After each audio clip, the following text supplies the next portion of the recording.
तो दोस्तों आज 17 जनवरी 2021 रविवार का दिन हो चुका है। तो आइए फटाफट से बात कर लेते हैं आज के ताजा खबरों की और आज की बड़ी खबरों की। दोस्तों आज की बड़ी खबरों में व्हाट्सएप को लेकर बड़ी खबर आई है। ताजा जानकारी के मुताबिक व्हाट्सएप की तरफ से जो अभी हाल ही में कुछ नए नियम आए थे, यानी कि नए टर्म्स कंडीशन आए थे, तो व्हाट्सएप उसको लेकर पीछे हट गया है। तो व्हाट्सएप को लेकर क्या बड़ी खबर है, अभी हम आपको इसके बारे में पूरी रिपोर्ट बताएंगे। इसके अलावा आज की बड़ी खबरों में चीनी बीमारी की दवा को लेकर बड़ी खबर आई है। आपको बता दें ये खबर पूरे देश के लिए बेहद ही महत्वपूर्ण है। अगर आप नहीं जानते तो आपको बता दें कि कल 16 जनवरी 2021 से पूरे भारत देश में चीनी बीमारी को देने का काम शुरू कर दिया गया है। लगभग 2 लाख लोगों को चीनी बीमारी की दवा दी गई है और कुछ में इसके साइड इफेक्ट भी देखने को मिले हैं। चीनी बीमारी की वैक्सीन यानी कि दवा लेने के बाद 2 व्यक्ति अचानक से बेहोश भी हो गए थे। तो दोस्तों चीनी बीमारी की दवा को लेकर, इसके अलावा इसके साइड इफेक्ट को लेकर पूरे देश के लिए बड़ी खबर है। आपको बता दें इसके बारे में पीएम मोदी ने भी अपना बयान दिया है, तो अभी हम आपको इसके बारे में भी बताएंगे। इसके अलावा आज की बड़ी खबरों में कोरोना वैक्सीन सर्टिफिकेट को लेकर बड़ी खबर आई है। आने वाले दिनों में देश के करोड़ों लोगों को कोरोना वैक्सीन का सर्टिफिकेट दिया जाएगा। तो आखिर ये सर्टिफिकेट कौन सा है और क्या ये सर्टिफिकेट देश के सभी लोगों को दिया जाएगा, अभी आपको इसकी भी जानकारी मिलेगी। इसके अलावा आज की बड़ी खबरों में एक बार फिर से बर्ड फ्लू नाम की बीमारी को लेकर बड़ी खबर आई है। ताजा जानकारी के मुताबिक बर्ड फ्लू के संक्रमण देश के कुछ और जिलों में देखने को मिले हैं, तो अभी आपको इसका भी ताजा अपडेट मिलेगा। इसके अलावा आज की बड़ी खबरों में आपको बता दें कि आज एक बार फिर से पीएम मोदी का एक नया भाषण आने वाला है। पीएम मोदी पूरे देश को एक बड़ी सौगात देने वाले हैं। तो दोस्तों आज की इस वीडियो में हम आपको इन्हीं सब महत्वपूर्ण खबरों के बारे में बताने वाले हैं, तो इसीलिए वीडियो को थोड़ा सा भी भगाए बिना ध्यान से आखिर तक देखें ताकि कोई भी जानकारी मिस ना हो। वीडियो में आगे जाने से पहले बस आपसे छोटी सी रिक्वेस्ट है कि आप इस वीडियो को लाइक कर दें और शेयर कर दें, क्योंकि आपका लाइक और शेयर करना ही हमारी मेहनत का फल होता है। तो आइए बिना देर किए चलते हैं सीधे आज की पहली बड़ी खबर की तरफ। और आज की पहली बड़ी खबर में सबसे पहले आपके लिए पेश है चीनी बीमारी का बिल्कुल ताजा अपडेट अपने भारत की तरफ से। जैसा कि आप देख सकते हैं अपनी स्क्रीन पर ptrnews.com की तरफ से चीनी बीमारी का बिल्कुल ताजा अपडेट आपके सामने है। ताजा मिली जानकारी के मुताबिक एक बार फिर से 15,000 से ज्यादा नए मामले सामने आए हैं चीनी बीमारी के, और इन नए मामलों के आने के बाद अब हमारे भारत में चीनी बीमारी के टोटल मरीजों की संख्या 1,05,58,710 हो गई है। इनमें से अभी तक 1,52,311 लोगों की जान जा चुकी है, लेकिन अच्छी बात यह है कि इनमें से 1,01,96,184 लोग ठीक भी हो चुके हैं। फिलहाल हमारे भारत में जो चीनी बीमारी के मरीज है जिनका अभी इलाज चल रहा है, तो उनकी संख्या केवल 2,05,811 रह गई है। बात करेंगे आज के अगले बड़े खबर की, तो व्हाट्सएप का बड़ा फैसला, 8 फरवरी को डिलीट नहीं होंगे व्हाट्सएप अकाउंट। जी हां, अपनी नई सेवा शर्तों को लेकर पूरी दुनिया में किरकिरी होने के बाद व्हाट्सएप ने यूजर के हित में एक बड़ा फैसला लिया है। व्हाट्सएप ने अपनी नई सेवा शर्तों को स्वीकार करने की अवधि को अगले 3 महीने तक के लिए टाल दिया है। ऐसे में जिन लोगों ने व्हाट्सएप की नई शर्तों को स्वीकार नहीं किया है, तब भी उनका व्हाट्सएप अकाउंट 8 फरवरी को डिलीट नहीं होगा। इससे पहले व्हाट्सएप की तरफ से ये खबर आई थी कि हमने जो नए नियम बनाए हैं, जो नए टर्म्स कंडीशन लाए गए हैं, अगर उसे व्हाट्सएप यूजर ने एक्सेप्ट नहीं किया तो 8 फरवरी 2021 को ऐसे यूजर का अकाउंट डिलीट कर दिया जाएगा। लेकिन फिलहाल ताजा जानकारी के मुताबिक व्हाट्सएप ने 8 फरवरी की डेट को अगले 3 महीने तक के लिए बढ़ा दिया है और ये कह दिया है कि फिलहाल किसी का भी व्हाट्सएप अकाउंट डिलीट नहीं होगा, चाहे कोई यूजर व्हाट्सएप की नई शर्तों को माने या ना माने। आपको बता दें व्हाट्सएप की नई शर्तों को लेकर व्हाट्सएप को बहुत ज्यादा नुकसान झेलना पड़ा है। बहुत सारे लोगों ने व्हाट्सएप अकाउंट को डिलीट मार दिया है और इसी तरह के दूसरे ऐप पर शिफ्ट हो गए हैं। शायद इसी की वजह से व्हाट्सएप ने अपने कदम पीछे खींच लिए हैं। खैर, इस मामले में व्हाट्सएप चलाने वालों के लिए ये एक बड़ी खुशखबरी आई है। बात करेंगे आज के अगले बड़े खबर की, तो पहले दिन लगे चीनी बीमारी के 2 लाख टीके, लक्ष्य से 36% कम रहा टीकाकरण। जी हाँ, जैसा कि आप सभी लोग जान गए होंगे कि बीते रोज 16 जनवरी 2021 से पूरे देश में चीनी बीमारी के वैक्सीन का टीकाकरण का काम, यानी कि जो चीनी बीमारी की दवा है उसको देने का काम शुरू हो गया है। आपको बता दें सरकार ने लक्ष्य रखा था कि एक दिन में लगभग 3,15,000 लोगों को चीनी बीमारी की दवा दी जाएगी पूरे देश में, लेकिन इस लक्ष्य में 36% की कमी रह गई। यानी कि पूरे देश में बीते रोज 16 जनवरी 2021 को लगभग 2 लाख लोगों को चीनी बीमारी की दवा दी गई है। जानकारी के मुताबिक टीकाकरण के पहले दिन कोई खुश नजर आया तो कोई घबराया हुआ नजर आया और कोई बहुत ज्यादा उत्साह में भी नजर आया। बहुत सारे लोगों में ये खुशी है कि चीनी बीमारी की दवा आ जाने के बाद जल्दी हमारा देश कोरोना मुक्त हो जाएगा। दोस्तों वैसे तो चीनी बीमारी की दवा को देने का काम बहुत अच्छे से हुआ। स्वास्थ्य मंत्रालय की तरफ से भी ये बयान आया कि पहले दिन 16 जनवरी को जो चीनी बीमारी की दवा दी गई है, तो ये सारा काम काफी अच्छे से हुआ है। लेकिन आपको बता दें इसी बीच कुछ लोगों में साइड इफेक्ट देखने को मिले हैं। जैसा कि आप देख सकते हैं अपनी स्क्रीन पर अगली खबर में, अमर उजाला की है ये रिपोर्ट कि 52 लोगों को टीका लगने के बाद हुई परेशानी, एक की हालत गंभीर। जी हाँ, चीनी बीमारी के टीकाकरण के पहले दिन दिल्ली में 52 लोगों में टीका लगने के बाद परेशानी हुई है, यानी कि इनमें थोड़े बहुत साइड इफेक्ट देखने को मिले हैं। आपको बता दें 52 लोगों में से एक की हालत काफी ज्यादा गंभीर हो गई साइड इफेक्ट के बाद। इसके अलावा नई दिल्ली में 4 लोगों को टीका लगाने के बाद हल्के दुष्प्रभाव यानी कि साइड इफेक्ट देखने को मिले। जानकारी के मुताबिक देश में पहली बार दिल्ली में 52 स्वास्थ्य कर्मचारियों को टीका लगने के बाद दिक्कत हुई। 2 स्वास्थ्य कर्मचारियों को चीनी बीमारी की दवा का टीका लेने के बाद हल्की एलर्जी भी महसूस हुई। हालांकि बाकी लोग ठीक रहे। इसके अलावा एक की हालत गंभीर हो गई। इसके अलावा आपको बता दें कि एक साइड इफेक्ट का मामला हरियाणा के पलवल से भी आया है। जैसा कि आप देख सकते हैं अपनी स्क्रीन पर कि मची अफरा तफरी। चीनी बीमारी का टीका लगाते ही बेहोश हुए धोबी और स्टाफ नर्स, 20 मिनट के बाद आया होश। जी हाँ, हरियाणा के पलवल सहित 5 केंद्रों पर शनिवार को चीनी बीमारी की वैक्सीनेशन का काम शुरू किया गया, लेकिन जिला नागरिक अस्पताल में उस वक्त अफरा तफरी मच गई जब टीका लगाने के साथ ही अस्पताल में काम करने वाले धोबी और वहाँ के स्टाफ नर्स अचानक ही बेहोश हो गए। इन्हें देखकर स्वास्थ्य विभाग के अधिकारी भी सख्ते में आ गए और आनन फानन में दोनों को वार्ड में दाखिल किया और उनका इलाज शुरू किया। लगभग 20 मिनट के बाद उन्हें होश आ गया तो जितने भी डॉक्टर अधिकारी थे तो उनके जान में जान आई। हालांकि आपको बता दें, इस बेहोशी को लेकर ये बताया गया है कि इन दोनों ही ने बिना खाना खाए चीनी बीमारी का टीका ले लिया था और इसी की वजह से ये साइड इफेक्ट सामने आया। तो इससे ये बात भी पता चली कि आप जब भी चीनी बीमारी की दवा लेने जाएंगे तो आपको खाना खाकर जाना होगा, आपको भूखे पेट नहीं रहना। दोस्तों, जब चीनी बीमारी की दवा को लेकर साइड इफेक्ट के मामले सामने आने लगे तो चीनी बीमारी की दवा बनाने वाली कंपनी ने एक बड़ा ऐलान कर दिया। जैसा कि आप देख सकते हैं अगली स्क्रीन पर अगली रिपोर्ट में कि कोरोना वैक्सीन लेने पर साइड इफेक्ट होगा तो भारत बायोटेक देगी मुआवजा। कंपनी ने की है लोगों से अपील। जी हाँ, दुनिया में सबसे बड़ा टीकाकरण अभियान बीते रोज से शुरू हो गया, लेकिन कुछ संख्या ऐसे लोगों की है जो चीनी बीमारी की वैक्सीन को लेकर शक कर रहे हैं और तमाम तरह के सवाल कर रहे हैं। ऐसी किसी भी आशंका को दूर करने के लिए वैक्सीन बनाने वाली भारतीय कंपनी भारत बायोटेक सामने आई है और इस बात का ऐलान किया है कि जो चीनी बीमारी की दवा है वो पूरी तरीके से सुरक्षित है और कारगर है। जानकारी के मुताबिक कंपनी ने इस बात का ऐलान किया है कि अगर चीनी बीमारी की दवा लेने के बाद किसी को कोई गंभीर साइड इफेक्ट हो जाता है तो इसका मुआवजा भारत बायोटेक यानी कि चीनी बीमारी की दवा बनाने वाली कंपनी देगी। तो दोस्तों, इन सभी बातों से ये खुलासा हुआ है कि जो चीनी बीमारी की दवा है वो पूरी तरीके से सुरक्षित है, लेकिन ये चीनी बीमारी की जो वैक्सीन है वो नई है। इसी की वजह से कुछ लोगों में थोड़े बहुत साइड इफेक्ट देखने को मिल सकते हैं। हालांकि अभी तक कोई ऐसा मामला सामने नहीं आया है जहां पर यह कहा जाए कि कोई बहुत ज्यादा खतरनाक साइड इफेक्ट सामने आ गया हो। तो दोस्तों, इसीलिए चीनी बीमारी की दवा से डरने की जरूरत नहीं है। अगर आपको चीनी बीमारी की दवा लेने की जरूरत पड़ती है, इसके अलावा अगर आपका नंबर आ जाता है चीनी बीमारी की दवा लेने के लिए, तो आप बिंदास चीनी बीमारी की दवा ले सकते हैं। आपको ये सोचने की जरूरत है कि मात्र 2-4 लोगों में थोड़े बहुत साइड इफेक्ट देखने को मिले हैं, लेकिन इसके मुकाबले में अगर आप दूसरी तरफ देखेंगे तो लगभग 2 लाख लोगों को चीनी बीमारी की दवा दी गई है और उन्हें कुछ भी नहीं हुआ है। साथ ही में आपको बता दें कि कोरोना वैक्सीनेशन सर्टिफिकेट को लेकर भी बड़ी खबर आई है। जैसा कि आप देख सकते हैं अपनी स्क्रीन पर अगली खबर में कि आम नहीं बेहद खास है कोरोना टीकाकरण के बाद मिलने वाला सर्टिफिकेट। टीका लगवाने वाले इसे लेना ना भूलें। जी हाँ, जैसा कि हम आपको बता चुके हैं कि चीनी बीमारी की दवा को देने का काम बीते 16 जनवरी 2021 से शुरू हो चुका है। टीकाकरण के बाद हर व्यक्ति को एक सर्टिफिकेट दिया जा रहा है। पहली डोज के बाद एक प्राथमिक सर्टिफिकेट मिलेगा। ये सर्टिफिकेट काफी फायदेमंद है। ऐसे में जो भी लोग चीनी बीमारी का टीका लगवाएंगे आने वाले दिनों में, तो उन लोगों को भी ये एक सर्टिफिकेट दिया जाएगा। तो इसीलिए अगर आपको चीनी बीमारी की दवा दी जाती है तो आप भी ये सर्टिफिकेट जरूर लें। पहला टीका लगवाने के बाद मिले सर्टिफिकेट में टीका लेने वाले का नाम, उसकी आईडी, रजिस्टर आईडी, इसके अलावा इसमें आपको एक QR कोड भी देखने को मिलेगा। आपको बता दें, ये सर्टिफिकेट इस बात का प्रमाण है कि आपको चीनी बीमारी की दवा दे दी गई है। लेकिन आपको बता दें, इसके बाद एक और सर्टिफिकेट मिलेगा जो कि दूसरी डोज के बाद दी जाएगी और असल में दूसरा वाला कंप्लीट सर्टिफिकेट होगा। अगर आपको पता नहीं है तो हम आपको बता दें कि विशेषज्ञों के मुताबिक चीनी बीमारी को हराने के लिए एक व्यक्ति को चीनी बीमारी की दवा की 2 खुराक लेनी जरूरी है। आपको बता दें, इन 2 खुराकों में लगभग 1 महीने का अंतर होगा, यानी कि एक बार चीनी बीमारी की दवा लेने के बाद आपको दूसरी बार 1 महीने के बाद चीनी बीमारी की दूसरी खुराक दी जाएगी और उस समय आपको एक और सर्टिफिकेट मिलेगा जो कि होगा चीनी बीमारी वैक्सीनेशन का कंप्लीट सर्टिफिकेट। आपको बता दें, जब बीते रोज चीनी बीमारी की दवा को देने का काम शुरू किया गया तो पीएम मोदी ने पूरे देश को संबोधित किया और चीनी बीमारी की दवा को लेकर पूरे देश के लोगों को कुछ बातें बताई। जैसा कि आप देख सकते हैं अगली रिपोर्ट में कि वैक्सीनेशन पर पीएम मोदी ने की खास अपील और कही ये जरूरी बातें। जी हाँ, प्रधानमंत्री नरेंद्र मोदी ने टीकाकरण के मौके पर देश के वैज्ञानिकों की उपलब्धि पर गर्व किया और साथ ही में चीनी बीमारी की दवा को लेकर कुछ खास बातें बताई। पहली जो मेन बात बताई गई पूरे देश के लोगों को चीनी बीमारी की दवा को लेकर, वो आपके सामने है। पीएम मोदी ने कहा कि वैक्सीन की यानी कि चीनी बीमारी की दवा की 2 डोज लगनी बहुत जरूरी है। पहली और दूसरी डोज के बीच लगभग 1 महीने का अंतर होगा। दूसरी डोज लगने के 2 हफ्ते के बाद ही आपके शरीर में चीनी बीमारी के विरुद्ध जरूरी शक्ति विकसित हो पाएगी। यानी कि पीएम मोदी ने ये साफ कर दिया है कि जो भी लोग चीनी बीमारी की दवा ले रहे हैं तो उन्हें 2 खुराक लेनी बिल्कुल जरूरी है। दूसरी खुराक लेने के लगभग 2 हफ्ते के बाद आपके शरीर में चीनी बीमारी से लड़ने के लिए ऐसी शक्ति पैदा हो जाएगी जो कि आपके शरीर से चीनी बीमारी के वायरस को हटा सकेगी। तो देश के सभी नागरिकों को इस बात का ध्यान रखना होगा कि जो भी लोग चीनी बीमारी की दवा ले रहे हैं तो उन्हें 2 खुराक लेनी जरूरी होगी। पीएम मोदी ने पूरे देश के लिए ये बेहद ही महत्वपूर्ण बात बताई है, इसीलिए इसके बारे में सब लोगों को पता होना चाहिए। हमारी आपसे ये रिक्वेस्ट है कि एक भारतीय होने के नाते इस खबर को, इस वीडियो को ज्यादा से ज्यादा व्हाट्सएप पर, फेसबुक पर आप जो भी चीजें चलाते हैं वहाँ पर शेयर करें ताकि पीएम मोदी द्वारा बताई गई बातें और ज्यादा लोगों तक पहुँच सके और चीनी बीमारी को रोकने में आपका भी एक योगदान हो जाए। तो फटाफट से इस वीडियो को शेयर कर दें और बाकी हमारी मेहनत के लिए आप इसे लाइक कर सकते हैं। बात करेंगे आज के अगले बड़े खबर की, तो यूट्यूब ला रहा है नया फीचर। वीडियो देखने के साथ ही अब कर सकेंगे यूट्यूब से शॉपिंग। जी हाँ, यूट्यूब एक नए नए फीचर की टेस्टिंग कर रहा है, जिसके बाद आप यूट्यूब से सीधे तौर पर कोई भी सामान खरीद सकेंगे। आसान सी भाषा में बताएं तो आपको यूट्यूब पर अगर किसी भी सामान का विज्ञापन यानी कि प्रचार दिखाई देगा तो आप उस सामान को डायरेक्ट खरीद पाएंगे, यानी कि यूट्यूब ऐप के जरिए ही। इसके अलावा आने वाले दिनों में आपको यूट्यूब में एक ऐसा फीचर मिलेगा कि आप किसी सामान को सर्च करके भी उसको खरीद सकेंगे यूट्यूब के जरिए, यानी कि आने वाले दिनों में आप यूट्यूब से वीडियो तो देखेंगे ही, लेकिन इसके अलावा आप शॉपिंग भी कर पाएंगे। आपको बता दें फिलहाल इस फीचर की टेस्टिंग चल रही है, आने वाले दिनों में ये फीचर आ सकता है। बात करेंगे आज के अगले बड़े खबर की तो महाराष्ट्र के 9 जिलों में बर्ड फ्लू की पुष्टि। मध्य प्रदेश छत्तीसगढ़ में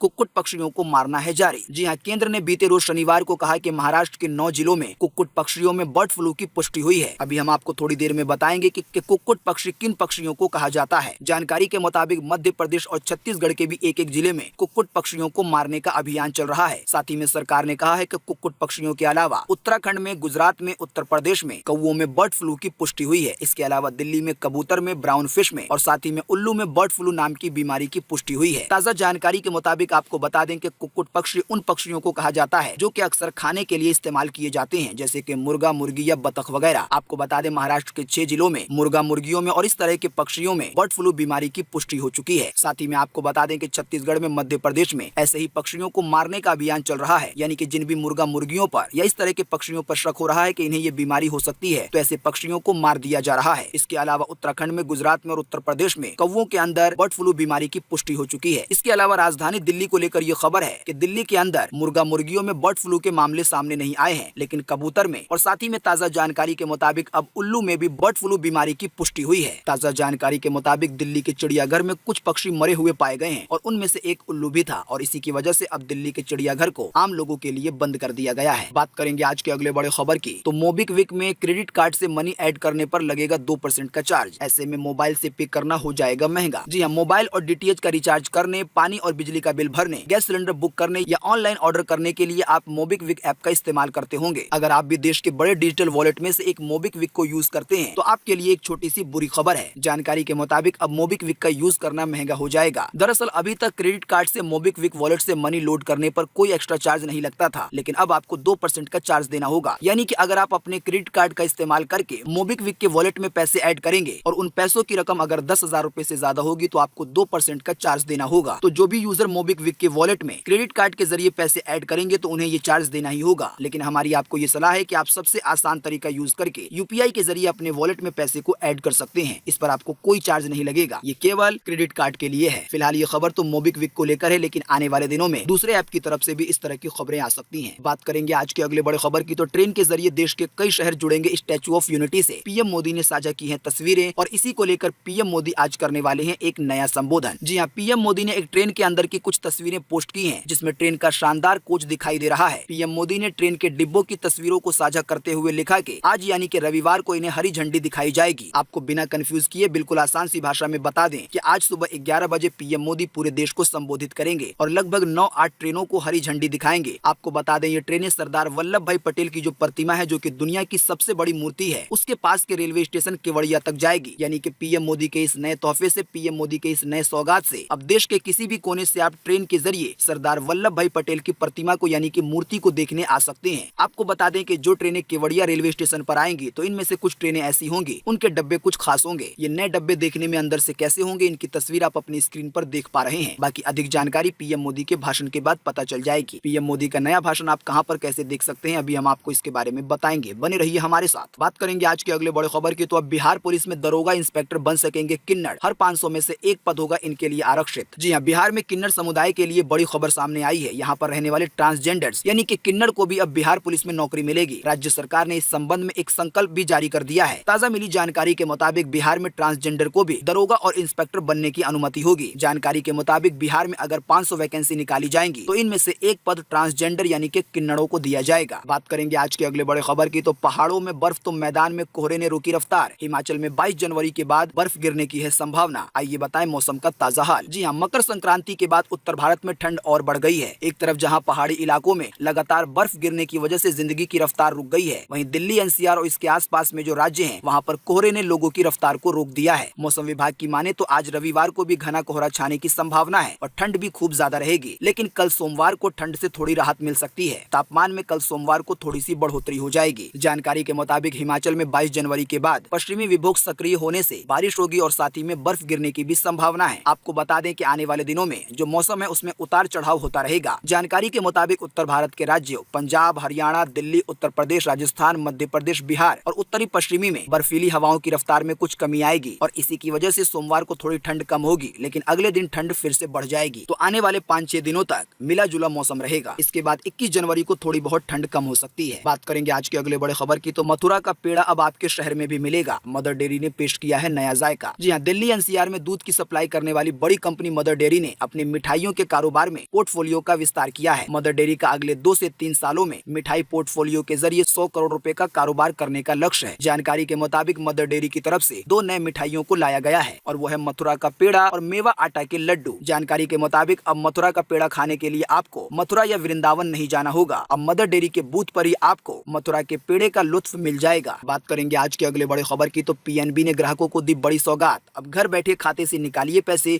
और अपने खाते में जमा भी कीजिए। जी हाँ, पंजाब नेशनल बैंक में बैंकिंग संबंधी काम के लिए आपको बैंक जाने की अब जरूरत नहीं होगी। बैंक के डोर स्टेप बैंकिंग सुविधा से न सिर्फ आप पैसे खाते से निकाल सकेंगे, इसके अलावा आप घर बैठे बैठे अपने खाते में पैसे भी जमा कर सकते हैं। पैसा जमा करने के अलावा आप डिमांड ड्राफ्ट का काम, जीवन प्रमाण पत्र का काम या आयकर से संबंधित कोई काम घर बैठे बैठे कर पाएंगे। इसके लिए आपको पंजाब नेशनल बैंक का एक ऐप डाउनलोड करना होगा जो है डोर स्टेप करके। हालांकि इसके लिए आपको एक सर्विस चार्ज देना होगा 75 रुपए, यानी कि आप घर बैठे बैठे अपने अकाउंट में पैसा जमा कर सकते हैं और बैंक से पैसा निकलवा सकते हैं, लेकिन इसके लिए आपको 75 रुपीज का एक्स्ट्रा चार्ज देना होगा। लेकिन यहाँ पर हम आपको एक महत्वपूर्ण बात बता दें कि इस सुविधा के जरिए आप केवल 10,000 रुपए तक जमा कर सकते हैं या निकाल सकते हैं। इससे ज्यादा की रकम के लिए आपको खुद ही जाना होगा। शायद ये सिक्योरिटी के पॉइंट ऑफ व्यू से किया गया है। बात करेंगे आज के अगले बड़े खबर की, तो वरुण धवन और नताशा दलाल की शादी पर आखिरकार आ गया ऑफिशियल कंफर्मेशन। इसी साल होगी शादी वरुण धवन की। जी हाँ, पिछले कई दिनों से बातचीत चल रही है कि अभिनेता वरुण धवन अपने बचपन की दोस्त फैशन डिजाइनर नताशा दलाल के साथ 24 जनवरी को शादी करेंगे। इसको लेकर बस यहाँ वहाँ से खबरें आ रही थी, लेकिन अब एक आधिकारिक पुष्टि हो गई है। जानकारी के मुताबिक अब खुद वरुण धवन के चाचा ने इस बात की पुष्टि की है। वरुण धवन के चाचा ने एक इंटरव्यू के दौरान साफ तौर पर कह दिया है कि 24 जनवरी को वरुण धवन और नताशा शादी के बंधन में बंध जाएंगे, यानी कि आने वाले 24 तारीख को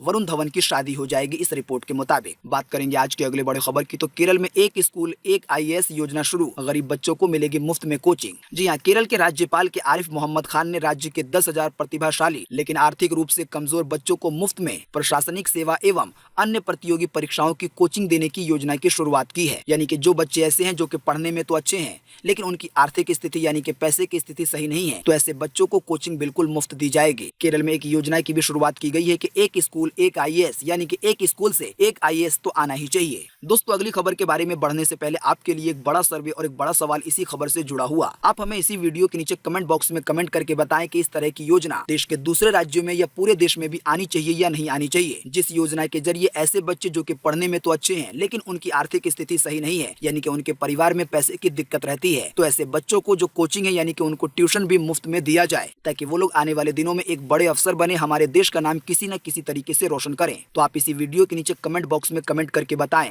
कि गरीब बच्चों के लिए मुफ्त में कोचिंग सर्विस की सर्विस पूरे देश में आनी चाहिए या नहीं आनी चाहिए। आपकी राय के हिसाब से आप अपना जवाब इसी वीडियो के नीचे कमेंट बॉक्स में जरूर लिखें। आपके दिए हुए जवाब से काफी कुछ पता चलेगा और क्या पता शायद इससे कुछ बदलाव भी हो जाए। बात करेंगे आज के अगले बड़े खबर की, तो राजस्थान के जालोर में करंट की चपेट में आई यात्रियों से भरी बस, 1 दर्जन लोगों की जान जाने की आशंका। जी हाँ, राजस्थान के जालोर जिले के महेशपुरा गाँव से एक बड़ी खबर सामने आई। यहाँ यात्रियों से भरी एक बस बिजली के तार की चपेट में आ गई। बस में करंट आने से बस में सवार यात्रियों में से करीब 1 दर्जन लोगों की जान जाने की आशंका है। वहीं घटना की जानकारी मिलते ही पुलिस प्रशासन की टीम मौके पर पहुंच गई। इस हादसे में 6 लोगों की तो मौत की पुष्टि हो चुकी है। तो दोस्तों, बीते रोज 16 जनवरी को हमारे देश में ये एक बड़ा हादसा हुआ है। आपने देखा कि एक बिजली की नंगी, आपने देखा कि केवल एक बिजली की तार भी कितने लोगों की जान ले सकती है। तो इसीलिए बिजली के मामले में हमेशा सावधानी बरतें। तो दोस्तों, आज 17 जनवरी 2021 की यही ताजा खबरें थी और महत्वपूर्ण खबरें थी। उम्मीद करते हैं इससे आपको काफी कुछ जानकारी मिली होगी। हम बस इसके बदले में आपसे इतना ही चाहते हैं कि आप इस वीडियो को लाइक कर दें और शेयर कर दें, क्योंकि आपका लाइक और शेयर करना ही हमारी मेहनत का फल होता है। वीडियो देखने के लिए आपका बहुत बहुत धन्यवाद। Thanks for watching.